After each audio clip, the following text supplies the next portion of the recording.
سورۃ المائدہ کی تفسیر۔ الحمدللہ والصلاۃ والسلام علی رسولہ وعلی آلہ واصحابہ اجمعین۔ اللہم اعنا علی ذکرک و شکرک و حسن عبادتک۔ اللہ سے دعا ہے کہ اللہ تعالیٰ ہمیں توفیق عطا فرمائے اللہ کا ذکر کرنے کی اور شکر کرنے کی، اس کی نعمتوں کا شکر کرنے کی ہر حالت میں، آمین یا رب۔ اعوذ باللہ من الشیطان الرجیم، بسم اللہ الرحمن الرحیم۔ یہ سورہ مدنی سورہ ہے، اور اس کے زمانہ نزول کے بارے میں بات کریں تو بعض روایات سے پتہ چلتا ہے کہ یہ سورہ صلح حدیبیہ کے بعد سن 6 ہجری یا پھر سن 7 ہجری کے بگننگ میں نازل ہوئی،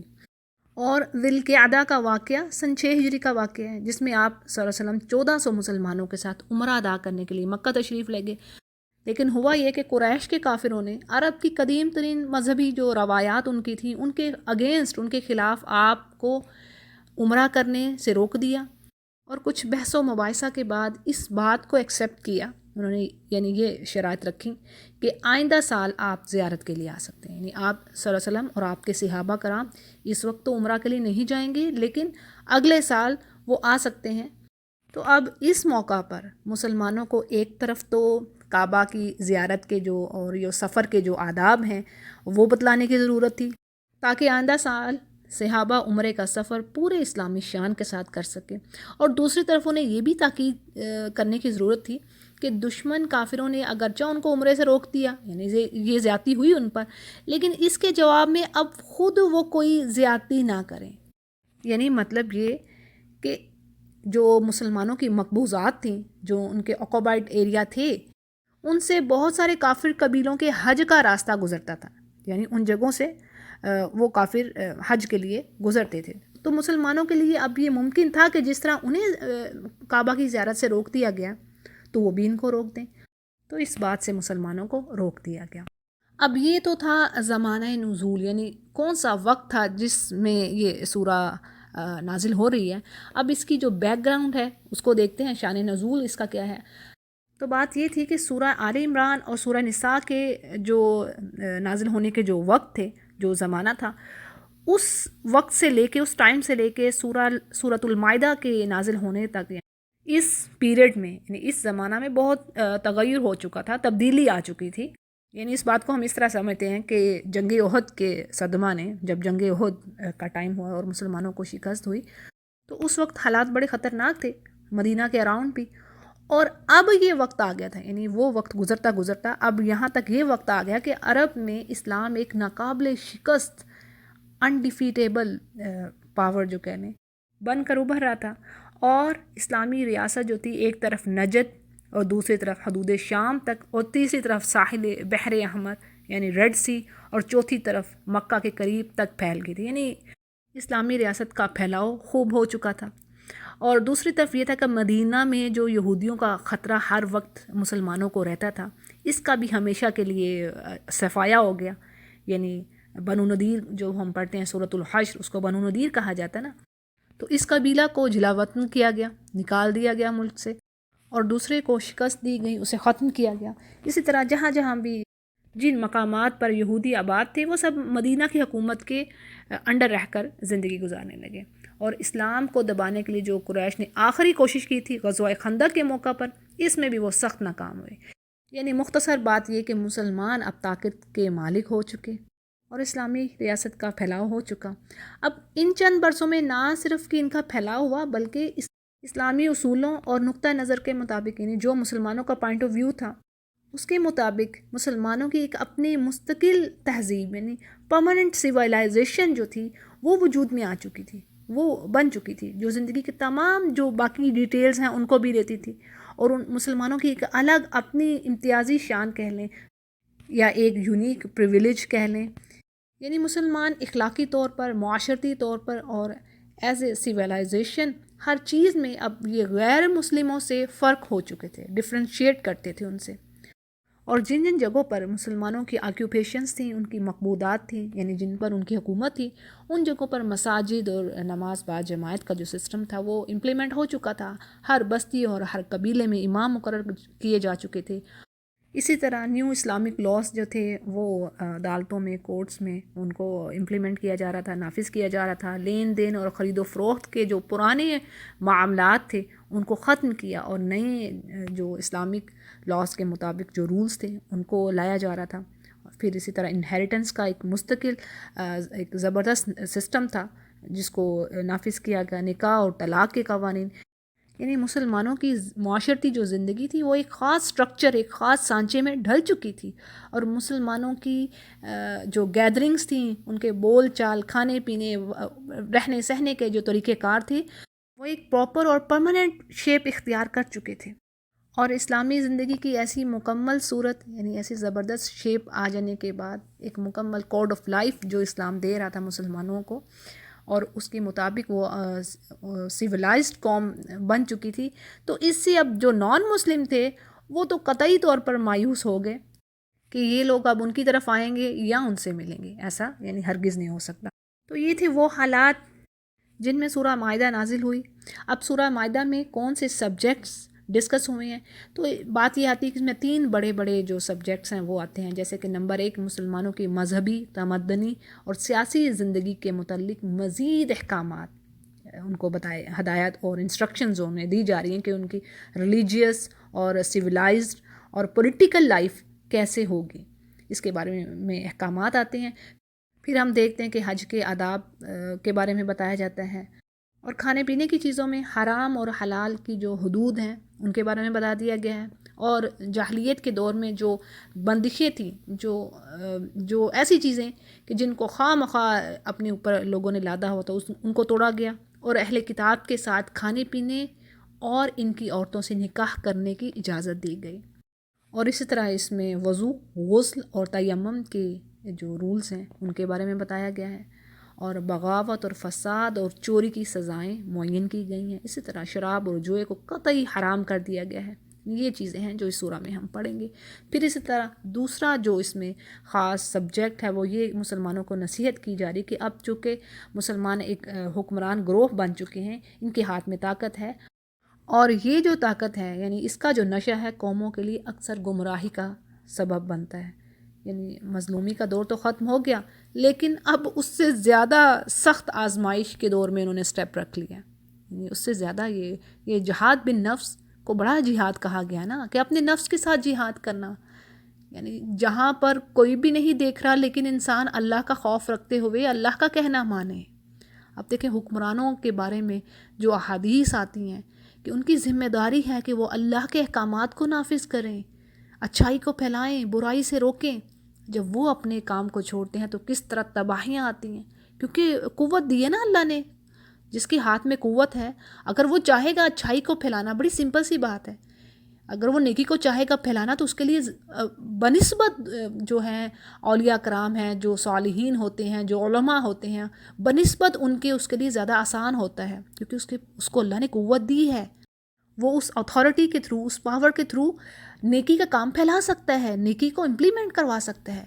اور جس طرح وہ نیکی کا کام کر سکتا ہے اسی طرح برائی کا کام بھی وہ کر سکتا ہے، برے کاموں کو بھی وہ امپلیمنٹ کروا دے گا. تو بات یہ ہے کہ یہ جو رول ہے یہ کوئی معمولی رول نہیں ہے، کیونکہ اس کو ہم سمپل مثال سے اس طرح سمجھتے ہیں کہ دیکھیں حدیث کے مطابق آپ صلی اللہ علیہ وسلم نے فرمایا نا کہ جو نیکی کا کام کا آغاز کرتا ہے تو اس کے جو پیچھے آنے والے ہیں جتنے بھی وہ نیک کام کریں گے اس کو، یعنی پہلے جو انیشیٹر ہے اس کو ان کا اجر ملے گا، ان کے برابر اجر ملے گا، پچھلوں کے اجر میں کمی نہیں ہوئے گی، لیکن جو پہلے کرنے والا اس کو ان کی ایکول ریوارڈ ملے گا، رائٹ. اسی طرح جو بری چیز کا، بدی کا آغاز کرنے والا ہے، برے کام کو شروع کرنے والا ہے، اسی طرح جو پچھلے اس کو فالو کرنے والے، یعنی وہ اس برے کام کو فالو کر رہے ہیں اس پیچھے پتہ نہیں کتنی صدیوں تک، تو اس کی جو سزا ہے، جو اس کا برا ریوارڈ ہے، وہ پچھلوں کے جتنے پچھلوں نے کی اس کی ایکول اس کو بھی اسی پہلے والے کو ملے گا. بات کلیئر ہوگی ہے؟ یعنی جس طرح نیکی کرنے والے کو اجر ہے پچھلوں کا بھی، یعنی اسی کے ان کے ایکول، اسی طرح برائی کرنے والے کے لیے بھی اسی طرح اس کو سزا ملے گی جتنے بھی پیچھے آنے والوں نے برے کام کیے. تو یہ بات یہ کہ یہ بڑی اہم چیز ہے، اسی لیے اللہ سبحانہ تعالیٰ بار بار مسلمانوں کو اطاعت، فرمانبرداری اور عدل یعنی انصاف کرنے کی تاکید کر رہے ہیں، اور یہ کہا جا رہا ہے کہ اپنے معاملات جو ہیں وہ اللہ کی کتاب کے مطابق کرو، یعنی اللہ کی کتاب کے مطابق تمہاری عدالتیں، تمہارے فیصلے ہونے چاہیے۔ پھر اسی طرح تیسری جو چیز ہے، جو تیسرا اہم سبجیکٹ ہے، وہ یہ کہ یہودیوں اور عیسائیوں کو نصیحت کی جا رہی ہے، کیونکہ یہودیوں کا زور اب ٹوٹ چکا، تو اب ان کے غلط رویوں پر انہیں وارننگ کی جا رہی ہے، متنبہ کیا جا رہا ہے، اور انہیں سیدھے راستے پر آنے کی دعوت دی جا رہی ہے۔ اور دوسری طرف صلح حدیبیہ کی وجہ سے عرب اور اس کے ساتھ جو کچھ ممالک جڑے ہوئے تھے،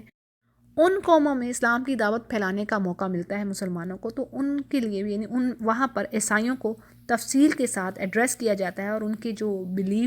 رانگ بلیف تھے، ان کے جو غلط عقائد تھے، ان کی اصلاح کی جا رہی ہے، انہیں نبی کریم صلی اللہ علیہ وسلم پر ایمان لانے کی دعوت دی جا رہی ہے۔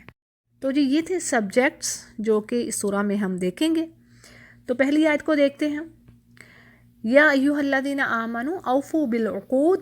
اے ایمان والو اپنے عہد و پیمان کو پورا کرو، یعنی جو پرومسز تم نے اللہ سے اور ان بندوں سے کر رکھے ہیں ان کو پورا کرو۔ اب اس کی ڈیٹیل دیکھتے ہیں۔ عقود جو ہے عقد کی جمع ہے، جس کے معنی ہے گرہ لگانا،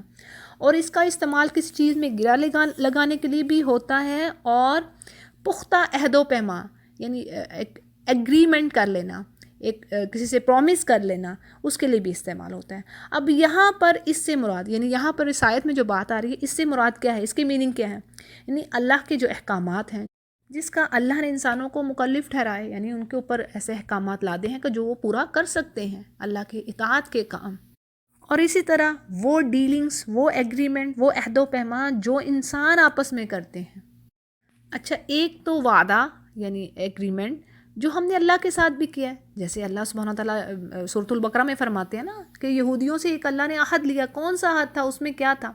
اس میں بھی دو طرح کی میننگ آتے ہیں، لیکن ایک سمپل بات آتی ہے کہ اللہ نے کہا تھا میرے علاوہ کسی کی بندگی نہ کرنا، شرک نہ کرنا میرے ساتھ، والدین کے ساتھ احسان کرنا، یتیموں کے ساتھ، مسکینوں کے ساتھ، رشتہ داروں کے ساتھ اچھا سلوک کرنا، لوگوں سے اچھی بات کہنا، نماز قائم کرنا اور زکوٰۃ دینا۔ ٹھیک ہے، یہ سورۃ البقرہ کی آیت کا مفہوم پڑھ رہی ہوں میں آپ کے آگے۔ ایک تو یہ اللہ کا حد ہو گیا نا، یہی مسلمانوں کے ساتھ بھی آج یہی بات ہے نا کہ دیکھو اللہ کے ساتھ شرک نہ ٹھہرانا، اور وہی لمبی ایک لسٹ آ گئی۔ تو یہ تو ہو گیا اللہ کے ساتھ جو پرومسز ہم نے کیے ہیں ان کو پورا کرنا۔ اسی طرح انسانوں کے آپس کے جو معاملات ہوتے ہیں، جو ڈیلنگز ہیں، جو ایگریمنٹ ہیں، جو پرومسز ہیں، اللہ کہہ رہے ہیں ان کو بھی تم پورا کرو۔ ٹھیک ہے جی، آگے چلتے ہیں۔ احلت لکم بہیمۃ الانعام الا ما یتلی علیکم غیر محل الصید وانتم حرم، یعنی تمہارے لیے مویشی کی جو قسم ہے سب جانور حلال کر دیے گئے۔ اب یہاں پر بہیمہ جو ہے، جو بہیمہ کا ورڈ ہے، احلت لکم بہیمۃ الانعام، یعنی تمہارے لیے مویشی چوپائے، چار ٹانگوں والے جانور حلال کر دیے گئے ہیں۔ اب مویشی کا جو لفظ ہے عربی زبان میں اونٹ، گائے، بھیڑ اور بکری کے لیے بولا جاتا ہے۔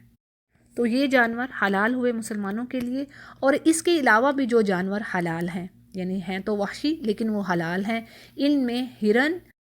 اور نیل گائے وغیرہ یہ بھی حلال ہیں۔ اسی طرح سنت میں بتائے ہوئے اصول کے مطابق جو جانور ذوناب اور جو ذو محلب ہیں وہ حلال نہیں، یعنی جو اس کے علاوہ ہوگا وہ حلال ہیں۔ اب ذوناب کا مطلب کیا ہے؟ یعنی وہ جانور جو دانتوں سے اپنا شکار پکڑتا ہو اور چیرتا ہو، جیسے شیر، چیتا، کتا، بھیڑیا وغیرہ۔ اور ذو محلب کا مطلب ہے وہ پرندہ جو اپنے پنجے کے ذریعے سے اپنے شکار پر جھپٹتا ہو اور اسے پکڑتا ہو، مثلاً ایگل اور فالکن وغیرہ۔ یعنی بات یہ کہ اس میں وہ چرند اور جانور آ جاتے ہیں جو کہ مویشی کے نوعیت کی ہوں، یعنی وہ حیوانی غذا کی بجائے نباتاتی جو غذا ہے وہ کھاتے ہیں۔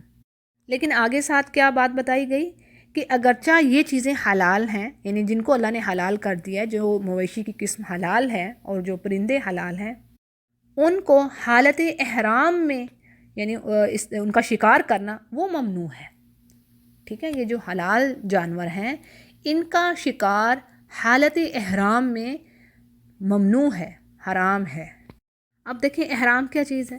یعنی احرام اس فقیرانہ لباس کو کہتے ہیں جو کعبہ کی زیارت کے وقت پہنا جاتا ہے، یعنی جو حاجی یا معتمر جو عمرہ کرنے کا ارادہ رکھتا ہے وہ پہنتا ہے۔ اور یہ 2 انسلی چادروں پر مشتمل ہوتا ہے، یعنی ایک چادر کو وہ ایسے تہمت کے طور پر استعمال کرتے ہیں اور ایک چادر کو اوپر اوڑھ لیتے ہیں، اور اسے احرام اس لیے کہتے ہیں کہ اس کے باندھنے کے بعد آدمی پر بہت ساری وہ چیزیں حرام ہو جاتی ہیں جو عام زندگی میں حلال ہوتی ہیں، گرچہ وہ حلال ہیں، اللہ نے حلال رکھی ہیں، لیکن احرام کے بعد وہ اس پر حرام ہو گئی، یعنی اس نے اب ان چیزوں کو نہیں کرنا،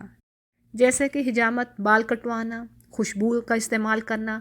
کسی بھی قسم کی زینت یعنی اپنے آپ کو بیوٹیفائی کرنے کے لیے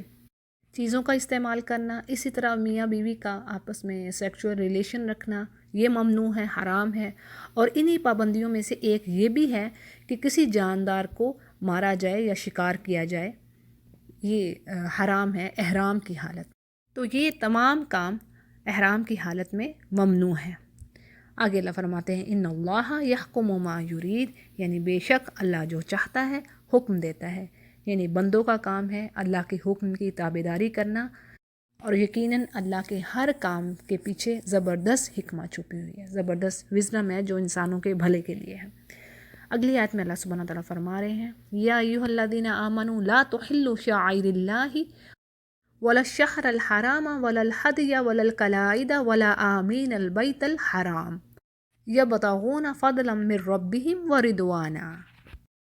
اے ایمان والو، اللہ کی نشانیوں کی بے حرمتی نہ کرو، اور نہ ہی ادب والے مہینوں کی، نہ ہی حرم میں قربان ہونے والے اور پٹے پہنائے گئے جانوروں کی جو کہ کعبہ کو جا رہے ہوں۔ پٹے پہنائے یعنی کہ جو قربانی کے لیے جن کو فرق کر دیا گیا ہو، جن کو قربانی کے لیے مخصوص کر دیا گیا ہو، اور نہ ہی ان لوگوں کی بے حرمتی کرو جو رب کے فضل سے، اللہ کے فضل سے بیت اللہ کا ارادہ رکھتے ہوں، بیت اللہ کی طرف جا رہے ہوں اور اللہ کی رضا چاہتے ہوں، اس کی خوشنودی چاہتے ہوں۔ یہاں تک آیت کا جو حصہ ہے اس کی ڈیٹیل ہم دیکھتے ہیں، اور اس میں سب سے پہلے ہم ورڈ شعائر کی جو وضاحت ہے اس کو دیکھتے ہیں۔ شعار جو ہے علامت یا نشانی کا کام دیتی ہے، یعنی کسی بھی چیز کا کوئی مسلک یا عقیدہ یا کسی بھی نظام کی جو کچھ سسٹم ہے اس کی جو نمائندگی کرنے والی چیز ہو اس کو شعار کہا جائے گا، کیونکہ وہ اس چیز یعنی جو عقیدہ ہے یا جو مسلک ہے یا جو سسٹم ہے اس کی نشانی کا کام دے رہی ہے، اس کو آگے اس کو پروموٹ کر رہی ہے، اس کو واضح کر رہی ہے۔ جیسے سرکاری جھنڈے آپ کہہ لیں جو گورنمنٹ کے ہوتے ہیں، فوج اور پولیس وغیرہ کے جو یونیفارم ہوتے ہیں، پھر ان کے اوپر جو اسٹیمپس جو لگی ہوتی ہیں، یہ سب حکومتوں کے شعائر ہوتے ہیں، یعنی ان کے جو علامات ہیں، ان کی جو نشانیاں یہ ان کا کام دیتی ہیں۔ اور دیکھیں عام انسانی معاشرے میں جو حکومت ہے، جو گورنمنٹ ہوتی ہے، وہ جو اپنے اس کی جو رعایا ہے، جو نیچے جو لوگ ہیں اپنے پیپل سے، وہ ڈیمانڈ رکھتی ہے، وہ ایکسپیکٹ کرتی ہے کہ وہ ان جو حکومت کی جو اسٹیمپس ہیں، جو جھنڈے ہیں، ان کا احترام کرے، ان کی رسپیکٹ کرے، ہے نا، بڑی سمپل سی بات ہے نا۔ تو اگر اس کے برعکس کوئی شخص کسی نظام، کسی سسٹم کے جو شاعر ہیں، جو نشانیاں ہیں کسی سسٹم کی، اگر ان کی توہین کر رہا ہے، ان کی رسپیکٹ نہیں کر رہا، تو یہ بات اس چیز کو ظاہر کر رہی ہے کہ وہ اس نظام کے خلاف دشمنی رکھ رہا ہے، وہ اس کو پسند نہیں کر رہا، اس کے اندر بغض ہے۔ اور اگر توہین کرنے والا خود اسی نظام سے تعلق رکھتا ہو، یعنی وہ اسی سسٹم کا حصہ ہو، تو اس کا وہ جو عمل ہوگا اس شخص کا، تو وہ کیا ہوگا، وہ تو ریبل کے ایکول ہوگا نا، وہ تو اس کو وہ ریبیلین ایکٹ اس کو کہا جائے گا۔ تو اسی طرح شعائر اللہ سے مراد حرمات اللہ ہیں، یعنی جن کی تعظیم اور حرمت اللہ نے مقرر فرما دی ہے، یعنی ان کی عزت و تعظیم کرنا مسلمانوں پر فرض ہے۔ اب بعض مفسرین نے اسے عام رکھا ہے، جو ورڈ ہے شعائر اللہ، یعنی جو اللہ کی جو نشانیاں ہیں ان کی تعظیم اور حرمت، بعض نے اسے عام رکھا، اور بعض کے نزدیک یہاں پر حج و عمرے کے جو مناسک ہیں، جو ارکان ہیں، ان کو پورا کرنا اور ان کی بے حرمتی اور بے عزتی نہ کرنا مسلمانوں پر فرض کر دیا گیا ہے، خاص کر حج و عمرہ۔ یعنی جو حج و عمرہ میں جن چیزوں سے احرام کی حالت میں اللہ نے منع کیا ہے، جو کام کرنے سے ان سے باز رہا جائے، اور پورے جو احکامات ہیں، جو ارکان ہیں، جو سنتیں ہیں، جو واجبات ہیں، ان کو صحیح طریقے سے ادا کیا جائے۔ اسی طرح الشہر الحرام سے مراد یعنی وہ 4 مہینے ہیں، حرمت والے 4 مہینے، سورہ توبہ میں اس کا ذکر ہے، ٹھیک ہے۔ کون سے مہینے ہیں؟ رجب، ذی القعدہ، ذی الحجہ اور محرم، تو اس کی حرمت بھی برقرار رکھو، اور ان میں کیا کہا گیا کہ قتال سے پرہیز کیا جائے، جنگ و جدل سے پرہیز کیا جائے، لڑائی نہیں کی جائے۔ اور ان 4 حرمت والے مہینوں کے بارے میں یہ بھی بات آتی ہے کہ زمانہ جاہلیت میں جو کافر تھے وہ بھی ان مہینوں کی حرمت کا خیال کرتے تھے، یعنی ان میں بھی یہ چیز پائی جاتی تھی کہ وہ ان کے بارے میں بھی روایات میں آتا ہے کہ اگر وہ اپنے باپ کے قاتل کو یا دشمن کو دیکھ لیتے تو وہ ان حرمت والے مہینوں میں اس سے بدلہ نہ لیتے، یہاں تک کہ وہ انتظار کرتے کہ یہ مہینہ گزرے گا حرمت والا تو وہ پھر اس کے بعد بدلہ لے گا۔ تو اگر کافر اس چیز کا خیال رکھتے ہیں تو مسلمانوں پر تو اس کا حق اس سے بھی زیادہ ہے۔ اگلا جو ورڈ ہے وللحدی، یعنی ہدی ایسے جانور کو کہتے ہیں جو حاجی حرم میں قربان کرنے کے لیے ساتھ لے کر جاتے ہیں۔ اور قلائد جو ہے قلادہ کی جمع ہے، جو گلے کے پٹے کو، یعنی قلادہ سنگل ہے اور یہ جانور کے گلے میں ڈالے گئے پٹے کو کہا جاتا ہے۔ اب یہاں پر ہدی سے مراد حج اور عمرہ کے موقع پر جو جانور قربان کیے جانے ہیں وہ جانور مراد ہیں، جن کے گلوں میں علامت اور نشانی کے طور پر جوتے یا چمڑے کے بنے ہوئے پٹے ڈال دیے جاتے ہیں، یعنی جن سے پتہ چلتا ہے کہ یہ جانور مخصوص ہیں حرم کے لیے۔ اور ان کی توقیر یعنی ان کے احترام کا مطلب یہ ہے کہ ان جانوروں کو کسی سے چھینا نہ جائے اور نہ ہی ان کے حرم تک پہنچنے میں کسی قسم کی کوئی رکاوٹ کھڑی کی جائے۔ اب آگے جو ورڈ آمین کا آ رہا ہے، یعنی حج و عمرے کی نیت سے جو لوگ خانہ کعبہ کی طرف جا رہے ہیں یا تجارت و کاروبار کی غرض سے بھی، یعنی ٹریڈنگ کی غرض سے بھی اگر وہ حرم جا رہے ہیں تو ان کو مت روکو اور انہیں مت تنگ کرو۔ بعض مفسرین کے نزدیک یہ جو احکام ہیں یہ اس وقت کے ہیں جب مسلمان اور مشرک اکٹھے حج و عمرہ کرتے تھے،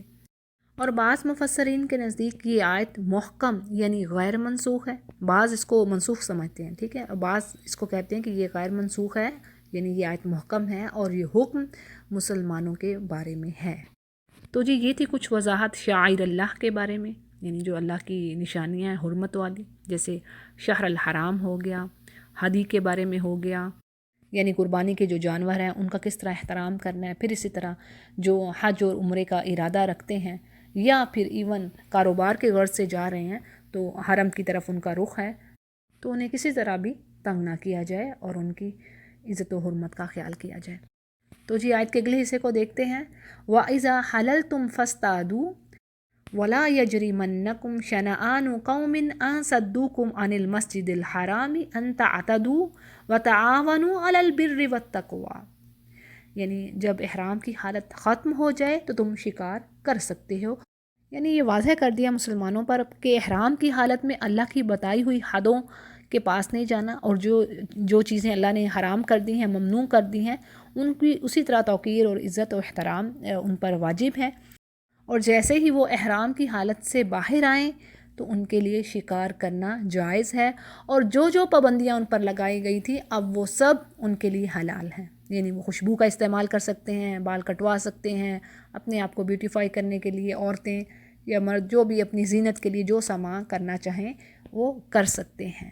اور آیت کے اگلے حصے میں کہا جا رہا ہے کہ جن لوگوں نے تمہیں مسجد حرام سے روکا تھا، ان کی دشمنی، یعنی کافروں نے روکا تھا نا صحابہ کرام کو کہ وہ کعبہ کی زیارت نہیں کر سکتے، اب کہا جا رہا ہے کہ جن لوگوں نے تمہیں مسجد حرام سے روکا ان کی دشمنی تمہیں اس بات پر آمادہ نہ کرے، یعنی ان کی دشمنی میں تم اس حد تک نہ بڑھ جاؤ کہ تم زیادتی کرو، یعنی بات وہی جو پیچھے بھی بیان ہوئی کہ کافروں نے عرب کے قدیم جو دستور، جو ان کے جو طریقہ کار تھے پرانے، کہ وہ کسی بھی حاجی کو نہیں روکتے تھے، لیکن انہوں نے مسلمانوں کو روکا اور حج کی زیارت سے محروم کیا۔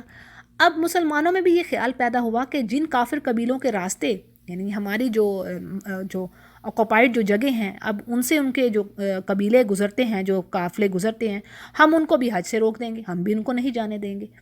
تو اللہ سبحانہ تعالیٰ نے اس آیت کو نازل فرما کر مسلمانوں کو ان کے اس ارادے سے انہیں باز رکھا کہ اگرچہ انہوں نے تو زیادتی کی ہے لیکن تم زیادتی نہ کرو، یعنی بات وہی کہ جیسے آپ صلی اللہ علیہ وسلم سے یہ کہہ دیا گیا کہ آپ دشمنوں کے لیے بد دعا بھی نہ کریں، یعنی آپ کا جو رتبہ تھا، آپ کا جو اخلاق تھا وہ بہت بلند تھا، آپ تو اخلاق کی تکمیل کرنے آئے تھے اور آپ تو چلتا پھرتا قرآن تھے، تو اسی طرح جو آپ کی امت، جو آپ کے ساتھی، اللہ سبحانہ تعالیٰ ان کو بھی ایک زبردست جماعت بنانا چاہتے، اور جو بہترین اصول اخلاق کے، زندگی گزارنے کے، لین دین کے، خرید و فروخت کے اللہ سبحانہ تعالیٰ نے مسلمانوں کو جو بتا دیے اور مسلمانوں نے جن کو اپنا لیا، تو کس طرح ان کی زندگیوں میں روشنی آ گئی، ان کی زندگیاں منور ہو گئیں، اور نہ صرف روشنی آ گئی بلکہ انہوں نے آگے تک پھیلایا۔ یعنی اسی لین دین کے معاملے اور اسی اخلاق کے بدلے کافر جو تھے مسلمان ہوتے گئے، ڈھیروں ڈھیر مسلمان ہوتے گئے۔ اور بات یہ ہے کہ اللہ نے اسے خیرہ امہ بنایا، اور اس خیرہ امہ کے لیے کیا کچھ اللہ نے جنت میں نہیں رکھا، اللہ نے جنت کے بدلے ان کی جانیں خرید رکھی ہیں۔ تو اب یہاں پر کہا جا رہا ہے کہ ان کی دشمنی، یعنی ان کافروں کی دشمنی تمہیں ان پر زیادتی کرنے پر آمادہ نہ کرے، اور تمہیں چاہیے کہ تم نیکی کے کاموں میں، پرہیزگاری کے کاموں میں ایک دوسرے کی مدد کرو، کوآپریٹ کرو ایک دوسرے سے، اور گناہ اور ظلم و زیادتی میں مدد نہ کرو۔ جیسے کہ بات آ رہی ہے وَلَا تَعَاوَنُوا عَلَى الْإِثْمِ وَالْعُدْوَانِ، یعنی گناہ کے کاموں میں، زیادتی کے کاموں میں، برائی کے کاموں میں ایک دوسرے کی مدد نہیں ہونی چاہیے۔ وَاتَّقُوا اللَّهَ إِنَّ اللَّهَ شَدِيدُ الْعِقَابِ، اور اللہ سے ڈرتے رہو، اللہ کا تقوی اختیار کرو، بے شک وہ شدید پکڑ کرنے والا ہے۔ اب دیکھیں اس آیت کی ڈیٹیل میں جو بات یہ آئی ہے کہ ایک دوسرے کی مدد نہ کرو برائی اور زیادتی کے کاموں میں، تو یہ کس طرح ہم کر سکتے ہیں؟ تو بات یہ ہے کہ اس کی کئی صورتیں ہیں۔ دیکھیں حدیث ابھی ہم نے دیکھی کہ جو برائی کے کام کا آغاز کرے گا، اور جو لوگ جتنے اس کو فالو کریں گے ان سب کا اس کو جائے گا جتنا ان کے لیے جو برا ریوارڈ ہے، ٹھیک ہے۔ تو بات یہ ہے کہ جو کوئی برائی کا کام ہو رہا ہے، جو عام ہمارے سمجھنے کی بات ہے، ٹھیک ہے، سمپل جو مثال آپ کے آگے رکھوں، کہ بری چیز کو آگے فارورڈ نہ کیجیے۔